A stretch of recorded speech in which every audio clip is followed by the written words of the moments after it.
Bro, imagine you work your whole life to finally get to where you finna get to the point, nigga, to where you right here. Once you get right over here, you right where you want to be in your life. You at the point where you work the hardest in your motherfucking life to get to that point. You know what I'm talking about? You know what I'm talking about? And then boom, you almost there. You finna reach your biggest goal in life, and then boom, something happen, tragic, and it just throw it all off. You feel like it's the end of the world. Sad case, brother. That's exactly what happened to this dude right here, Ricky Pearsall, I believe is how you say his name. 49er rookie. I don't know exactly what position he played. I just know I seen a little bit on social media, but they just dropped a little mini doc a couple days ago. How long ago was this? This was June 1st, so a couple days ago they just dropped this. And yeah, we finna react to it. So before we get started, what's good, YouTube? It's Dre Hill back again with another reaction in this video. I just told y'all what we reacted to. Before we get started, don't forget to like, comment, and subscribe. Dre Hill got new music on the way, man. Make sure y'all click the links in the description and follow me on all social platforms. Nigga trying to get too critical on y'all niggas. Anyways, let's get straight into it.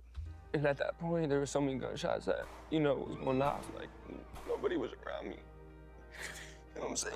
Just thinking to myself, like, this can't be it. You know what I'm saying? I got people that, like, I need to take care of. I need to tell I love them one more time. 49ers first-round draft pick, Ricky Pearsall, who was shot in the chest in San Francisco's Union Square. Just 9 days before their season begins. It was just a regular Saturday. Ricky had an autograph event in Union Square, San Francisco's busiest shopping district. He was still new to He out doing an autograph event with something to do with football.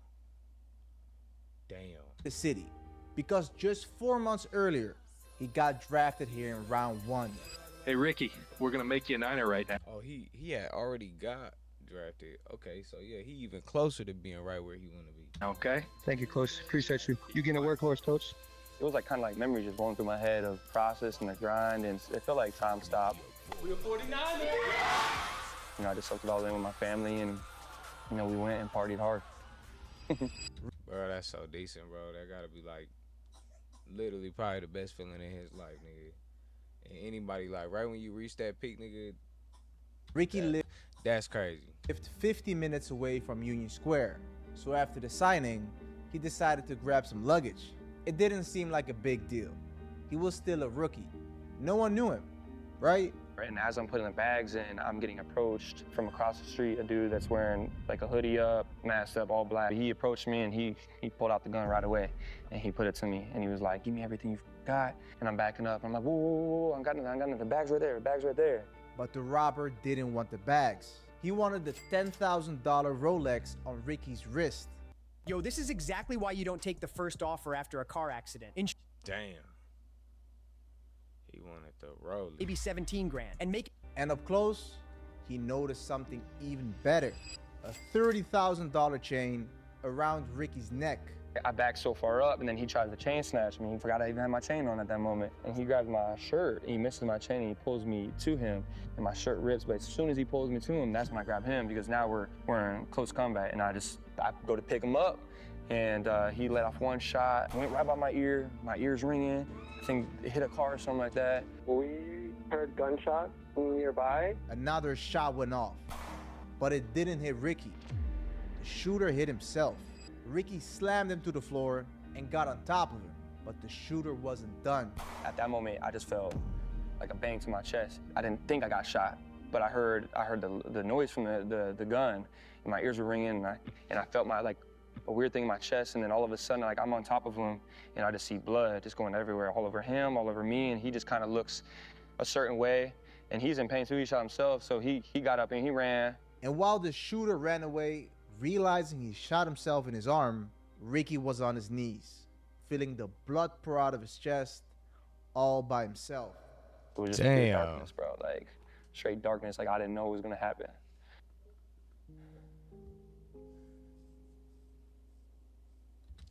All over a fucking watch. A watch and a chain. Get in a scuffle and you could lose your life Sad, bro. I know it's gonna happen. And you want to talk about the draft and all the things that were going through my head, all those started replaying again. On my knees in pure darkness. Just seeing, the people I love most just run through my head and just knowing, just thinking to myself, this can't be it. This can't be it. It's not the way I can go out. When you're at your highest high, you just got to a brand new city, you're feeling good about yourself, somebody comes and does something like that to you, And so I just start freaking out, and I'm on the ground, and it comes back to me, and nobody's around me. There's cars driving off. So then my next instinct was okay, let's call help. And so I pull out my phone, and there's blood literally all over my phone. So I'm using Siri at this point, Siri, call my dad. Dad, I love you. Dad, I love you. I love you, Dad. I love you, Dad. I love you, Dad. And I was just like, damn, nigga. Imagine thinking you finna die. And you get to make your last phone calls. Crazy. Ricky, what's wrong? I love you, Dad. I love you, Dad. I love you, Dad. And I'm like, Ricky, shut the f up. What is wrong? He's like, I just got shot. The worst call you can imagine as a parent. But Ricky's father managed to stay calm because he's a firefighter paramedic with over 25 years of experience. And so I was able to calm down, and then I asked him immediately, Ricky, where did you get shot? My right side of my chest. I'm like, great. I said, take some deep breaths for me. He took a deep breath. Can you breathe? He's like, yeah, I can breathe. I said, good. It didn't hit your lung. I was 1 block away from where the incident occurred on Geary. I heard the 2 very loud pops. I just remember feeling it here in my chest. I was like, those were gunshots. I see a tall guy bleeding from the head. He's holding it, and then he squats down behind the car. I saw his wound on his chest, and I was like, oh no. So I took my strong hand, applied it over the hole to create a suction, and then I took my other hand to apply direct pressure on his head. All the questions that you think will run through your mind in that moment, I asked. And he's like, am I gonna die? I grabbed hold of him really tight, and I looked at him and I said, look at me. I said, I know you don't know me, but please trust me. It's not your time. You're gonna be okay, okay? God is with us right now. God's got you right now. So I started praying with her. And I tell you, bro, I go, please, just breathe, stay calm. I go, you're strong. Just be strong like you're out on the field, okay? And breathe. And he's looking at me, and he listened. And I was like, thank you, because I needed him to be calm. And I said, you hear that siren? That's the ambulance. It's almost here. It's almost That shit down there got me emotional, nigga. That shit's sad. It's crazy. here. We're gonna get you in there. You can get through this. You got it. when I tell you that she was an angel, bro, God sent me an angel. She started praying over me, and that weight I felt on my chest at that moment on my back, just got lifted. God gonna do it every time. You heard what the hell? See, I'm gonna say God just doing it. I'm talking about what the Lord forgive me. God gonna do it every time. Did you hear what the heck he just said? Right now, listen to the sentence. He shot. He got light flashing through his head. He feel like he finna die. Just called his dad. Police lady pulled up. The angel pulled up to him. And listen to what he said. She started praying over me, and that weight I felt on my chest at that moment on my back, just got lifted. I just felt calm, and I just felt okay. Medic. Just got shot in the chest, feeling like I'm finna die. This the end. And God sent an angel. Ain't it crazy how God works? Come, I tell him what he has. He opens up the occlusive bandage. I go, it's right here, you move your hand. So we put it on there, wrap it around. So put him in there. And while Ricky was getting the help he needed, the police stopped the suspect just blocks away. A 17-year-old kid from Tracy, California. Pearsall gets seated in the ambulance, and I say to him, would you recognize this guy if you saw him again? He says, yes. And I asked him, are those his shoes? He said, yeah. So I leave, I go down to where they have this person stopped, and immediately as I see the person, I see he matches the physical, the clothing description, and he had no shoes on. And I was like, keep him there. The shooter was arrested, but justice, that's where things get complicated. When I was in the hospital and they did the scans, they just gasped. The bullet went straight through his chest out his back. The trajectory of the bullet came within millimeters of hitting a vital organ. Missed his heart, it missed the large blood vessels in the chest cavity, it missed his lungs as well as his spinal cord. You could say it was a 1 in a million shot to miss all those. You know, like I was super happy, and at that moment, like I was just cracking jokes to the doctors, you know, like, cause pain at that point was nothing. Dude, I was. Look how the Lord worked, brother. Damn. The happiest man on earth. Yeah, my family came, and you know, it was hard to see my family's faces. My face, you know, she wear her heart on her sleeve and her emotions. I walked into his room and he said to me, he's like, God's talking to me right now, Mom. Because Ricky has an angel tattooed on his chest, and the bullet went straight through the arms of the angel, leaving a mark. And I'm not gonna cover it up. I'm gonna leave it there, because it'll be a constant reminder of, you know, the day I was reborn and able to, you know, appreciate everything. That same night, the 49ers had a team party with Rick Ross, and they thought about canceling it. When I got to the hospital, and one of the first things he said, Mr. Lynch, what's going on? I'd really like everyone to go to that party, and I'd also like to talk to some of my teammates. I said, Ricky, you take care of yourself. We were able to pipe Ricky into the party, and he FaceTimed the entire group, and that show of love and respect was a real special moment for our team. The very next day, everything came back positive, and Ricky was released from the hospital. He had one goal on his mind: get back to the football field. And while he slowly found his way back, the city of San Francisco was in shock. This was a terrible and rare incident in Union Square. He got shot in the chest, missed all them organs, and walked out the next day. That's the Lord, brother. There will be accountability. Now the question was, how do you keep him accountable? The shooter was now 18 years old, but at the time of the incident, he was 17, and that sparked a massive debate. Should he be charged as a juvenile or as an adult? If he transfers to adult court, it's like going from the minor leagues to the major leagues. Everything changes. My client certainly should be treated as a juvenile. He is a juvenile. He's very sorry, genuinely, that this did happen. He felt bad about anyone getting shot in the incident. Felt bad about getting shot himself. His lawyer tells us his client did not know Pearsall was a football player. The boy is a high school senior in Tracy. He showed no visible emotion as the judge read the charges, including attempted murder, and his mother listened to the proceedings with the help of a Spanish language interpreter. You know, I would love nothing better for this story to end with him catching the winning touchdown pass in the Super Bowl, hopefully against the Chiefs. It was all up to the judge. The defense revealed the shooter grew up bouncing between foster homes, raised in a cycle of abuse and neglect. But this wasn't his first run-in with the law. 2 weeks before the shooting, he brought a gun to his own high school. 3 days later, he showed up armed at somebody's house, making gang threats. Then he traveled to San Francisco with a loaded firearm. Prosecutors fought hard to try him as an adult, and so did Ricky's mom. Ricky Pearsall's mom shared family photos, read a statement, and urged the court to transfer the case to adult court. Eventually, the court made its decision.